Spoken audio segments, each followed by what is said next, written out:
All right, guys. So, starting off, we're going to get into naming compounds and writing formulas. But now we've done this already. We've kind of gotten this. I'm going to go very quick through this. So your worksheet that goes with this, it's easily integrated into this. Okay. So, when it comes to naming compounds and writing formulas, you guys have done this often. We've done it before, so nothing new. We're going to look into naming molecules as well, right? So naming compounds, writing formulas. You should be able to look at a formula at this point and write it out completely. You know how to do this already, but there's going to be a little thing I changed right here. And I've got a sheet for you guys, a cheat sheet, so it should go pretty smooth, okay?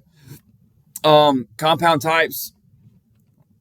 Here's what we're going to get into. It's kind of new, okay? So there's binary ionics, which is two ionics, right? Bi means two. Binary molecular is two bases. Binary acid, tertiary acid. When we get tertiary is more than two, and that's where we're going with this. So let's get into it. Again, I'm going to skim through some of these, some things that you already should know. The things we're going to really have to hit on that are new are these things called polyatomics. We've worked on them before. Polyatomics, just poly means multiple of atoms in one thing. And the acids and bases we're going to get into because in two more units we are in acids and bases, and you guys have got to know acids and bases. So, with that being said, let's go ahead and get into positive. Let's go ahead and get into our things, right? So, here's some key terms. Binary means two. Mono means one.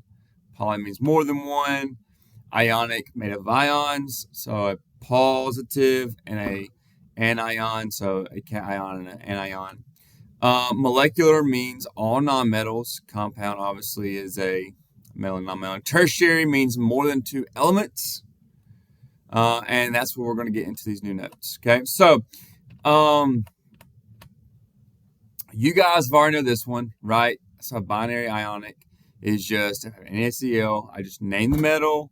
The nonmetal gets "ide." So sodium chloride, right? That is something that we've talked about. And here you're just identifying charges, right? So charges is what makes these things go. So magnesium chloride. Magnesium is a +2 cation. Chlorine's a -1. So to make those happen, we just take and flip the numbers down. And that's how we get these little numbers. But you know, based on the name, that it is not a transition metal, right? It's in my column 1 or column 2 or column 3, right? 1, 2, or 3A, with some type of nonmetal. And we already know their charges because they're always going to be the same charges. And that's how we can get things. These are called salts. Our binary ionic compounds are salts.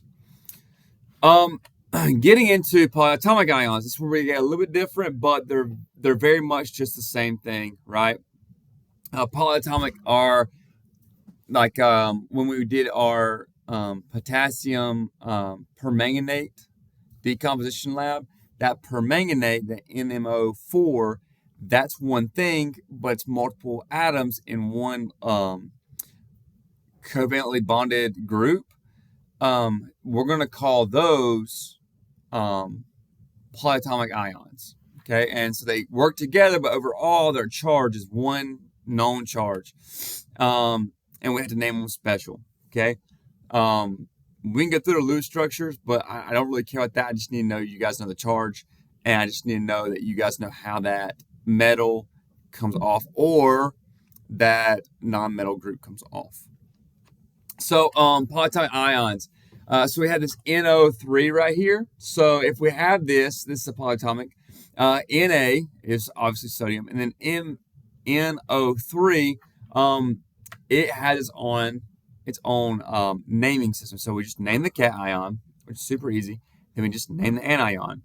So polyatomics have their name. We don't change the name for these. We just call this sodium nitrate. I will give you a polyatomic ion naming sheet, and it'll look. I'll pull up real quick. It's just a little table that I made for you guys. It looks something like this. It has all of the formula for the thing and the name of it. So it makes it super easy for you guys to just get to where you need to go. You'll have one of these with you. So I named the cation, I named the anion, so I named this part right here. I put them together, sodium nitrate. Now, they had nitrate and nitride. You just have to be looking for the accurate description of the anion. So you have NO3, sometimes NO2. They're very different. So let's keep going. Right here I have NH4, NO3. NH4 is a group by itself. This is a cation. If you find it on the polyatomic naming sheet that in front of you, you have it. You should have it printed off for you guys by this time. That's ammonium. So we just call this ammonium nitrate. And we go off that naming system. Ammonium chloride. Now, what has changed is now that I have my polyatomic here, this ammonium, and this is chlorine. Well, I go back to my covalent naming rules, which I say, okay, I take ammonium, and this is not a polyatomic. This is just an atom by itself, just an element by itself. So I call this chloride. I put the IEDE naming on the end of it here. Okay. And then for these right here, I have a polyatomic here. I have a metal here. I have to denote that chlorate, ClO3, is a -1. Calcium is a +2. So I have to double up this chlorate, just as we've done with naming simple binary ions. We just have to make sure to note the charge. That way that these charges are balanced out to 0. Okay.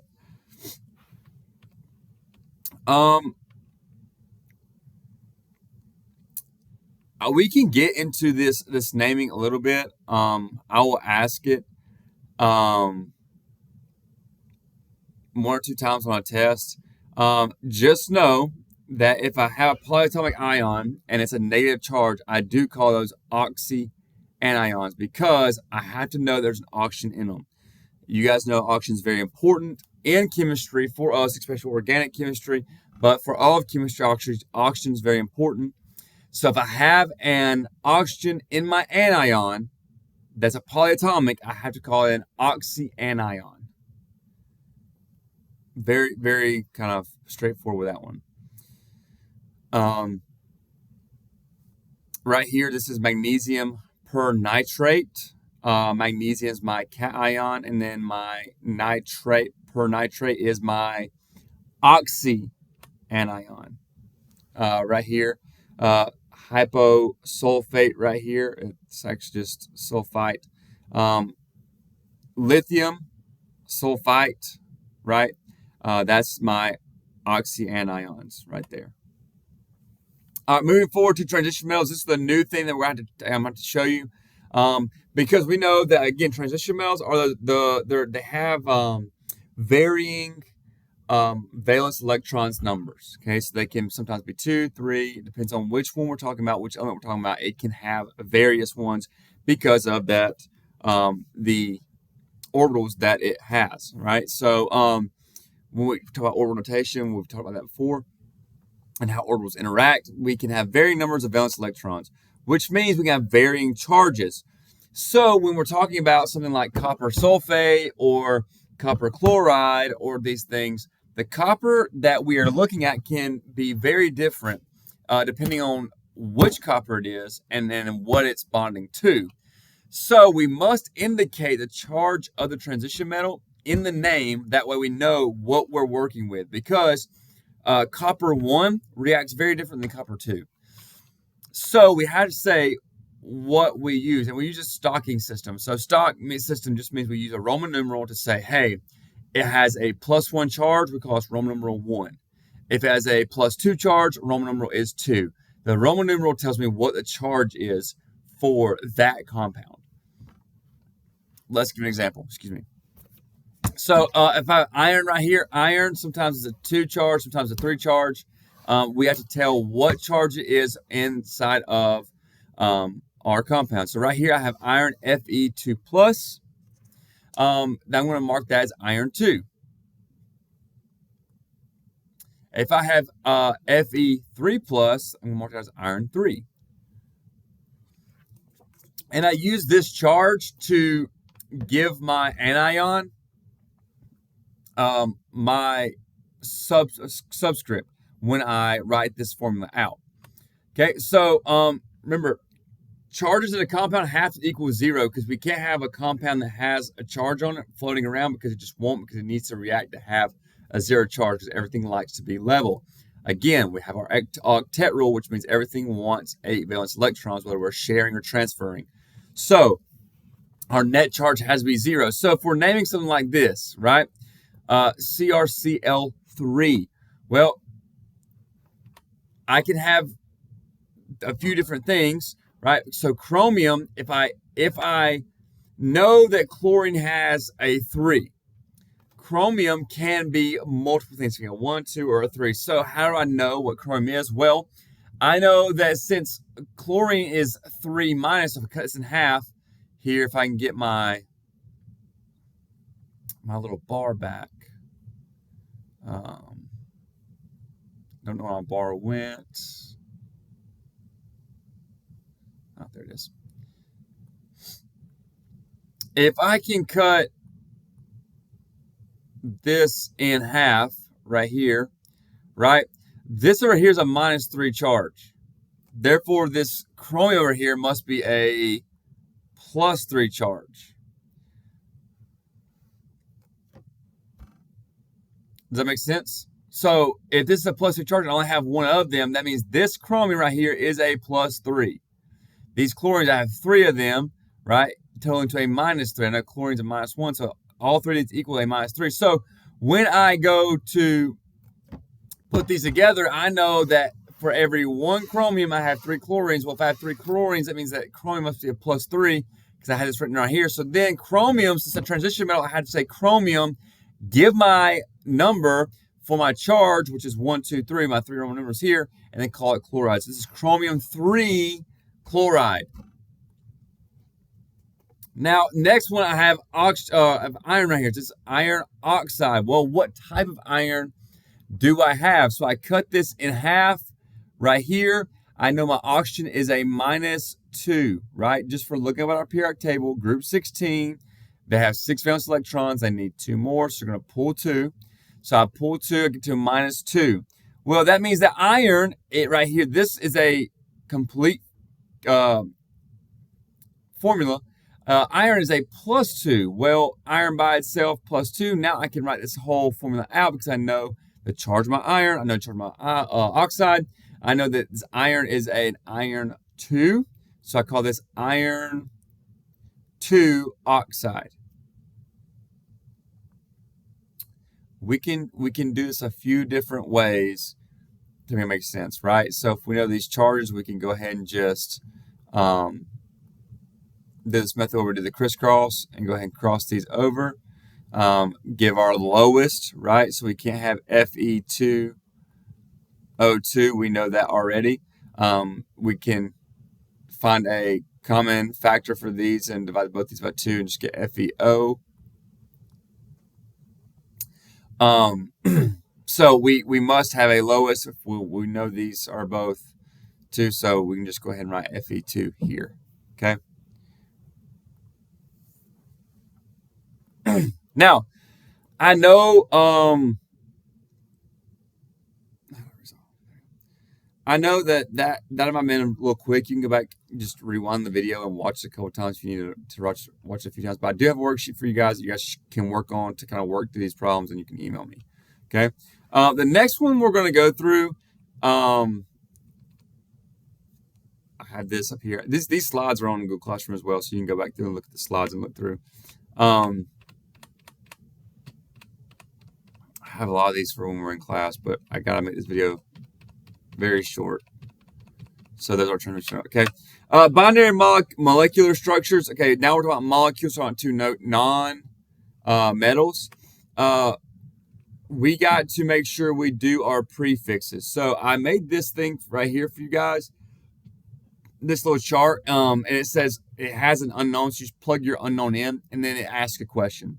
So my unknown. So if I have this right here, let's just say, we'll go through all this because we've already been through it. I have CO. Okay.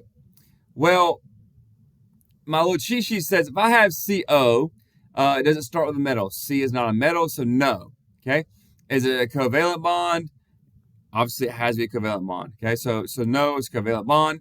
Is it carbon and hydrogen? No, there's no hydrogen in CO2. So then I said no. So then I have to write down with our non-carbohydrate naming, which is our covalent bond prefixes here. So if I use this right here, I say I give my prefix for the first element unless there are multiple. So I just call it carbon. And then I name the second one by the prefix and ide. So I name this carbon dioxide. But we've already been through this. Okay, we've already named binary molecular structures. We have not gotten into polyatomics before my absence. So this is binary molecular structures. We've done these. You got them. You crush them. Okay. Now in this one, P4, that means I have multiple, so I had to put a prefix for my P. So it's tetra, phosphorus, digoxide. Right here, multiple here. So dinitrogen monoxide. But here there is not a multiple of my nitrogen, so it's just nitrogen dioxide. We've done this. Okay. Now we're getting into bases and acids. So we have to start naming other things now. Bases and acids are no exception to this rule. There are two types, okay? So with a base, I have always known there's a base when there's an OH that can come off. An OH minus 1. So this hydroxide, if it pulls off, I know I have a base. Right, and in the carbohydrate naming world, this is an alcohol, but in this world, we are talking about bases. So right here, we are talking about if I can pull this polyatomic ion, this hydroxide off, then I know I have a base. For example, I have NaOH. Well, both these are capitalized, and I can find them on a polyatomic sheet, so OH goes together. If I know that OH goes together, right, I know this right here tells me that I have a base. So I name this just like I would anything else, but since this is an OH, I've got to name this hydroxide, just like a polyatomic naming. So this is sodium hydroxide. Okay? Right here, this is iron with an OH on the end of it, but this is a transition metal, so I got to make sure I name this with my ionic bonding naming with transition metal. So since this, I cut this in half. This OH is a -1 times 3. We're getting -3 on this side. This is a +3 on this side. Therefore, when I name this, I had to name it iron 3 hydroxide. Okay? When we're talking about bases, nothing changes other than you just have to add hydroxide. It's a polyatomic name. Now, most of our hydroxides look like just like this right here, little pebbles or white pebbles. You don't want to touch them. Okay. Other than that, we can make some cool bases with them. Unfortunately, I won't be here for the lab, but you guys will be doing a small, little, tiny, doesn't hurt you lab with our sub. Okay. Now we have bases. Bases are always OH. Acids are a little bit different. Acids are always where I can donate or give a hydrogen away. And how I know I can give hydrogen away? Well, I have right here, I have HCl. Okay. HCl, we would call this hydrogen chloride as a naming, but because it can give away this H can kind of go away because it's just a hydrogen, kind of easy to pull off. If this H plus can go away, this right here lets me know I have an acid. So, okay, HCl, I'm going to call this hydro. For my binary acids, I start with calling it hydro, and then I do this and add ic, so hydro, root of the nonmetal with ic at the end, so hydrochloric, and then add acid at the bottom. So HCl, we would call this hydrogen chloride, but since it will give away that H and it's an acid, it's actually a strong acid, we call this hydrochloric acid. This is what's in your stomach. So pretty cool. All right, that is binary acids. So let's move on from binary acids. Binary means two things to now tertiary. Because we have binary acid and tertiary acid, we name them just slightly different. Okay, so tertiary acid means I have a hydrogen that can go away with a polyatomic ion. Okay, now I still have to balance these when I write these down as formulas. So I still have to balance them, which is important. That is key. Okay, so let's look at something that is a polyatomic and a hydrogen together. Now, when I name them, though, I do not put hydro. I just name them a little bit differently. So I have right here, I have this HClO3. Well, this is a chlorate, right? So this all goes together. So chlorate. Chlorate is a -1. Hydrogen is a +1. This thing will come off, so I don't have to put anything here. So this thing right here is going to come off. When it comes off, I know I have an acid. So if anytime H can come off, I know I have made acid. So, but it is a tertiary acid. So how I name this, I put the root of the polyatomic name. So I put chlorate. Okay. Remove the 8 at ic. So I call this chloric acid. No hydro, just chloric acid. Pretty simple. Now, I put this in a naming sheet for you guys, so you guys have like a little cheat sheet to name. You'll have that in front of you. It's printed out. You're gonna have it. The important thing to remember, though, when it comes to all of these things, is that I need to make sure I'm paying attention to whether I'm looking at something tertiary, I'm looking at something binary. Am I looking at an acid? Am I looking at a base? Or am I looking at some other compound or molecule? Right?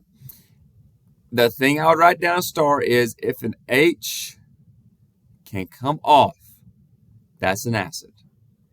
If an OH can come off, that's a base. Okay? I'll give you many more examples coming up, but that is just kind of the rundown for that. Now, we can have oxyanions in all of our acids. Looks like this, ClO3. Right here, this is sulfuric acid. It's actually a different kind of sulfuric acid than you would see on a bottle, but still the same thing applies here because it's SO5, not sulfuric. It's per sulfuric acid. It's very similar to sulfuric acid, which is SO4. Right here we have nitrate right here, but we're going to call this nitric acid. But because it is an oxyanion, I had to call it hyponitrous acid.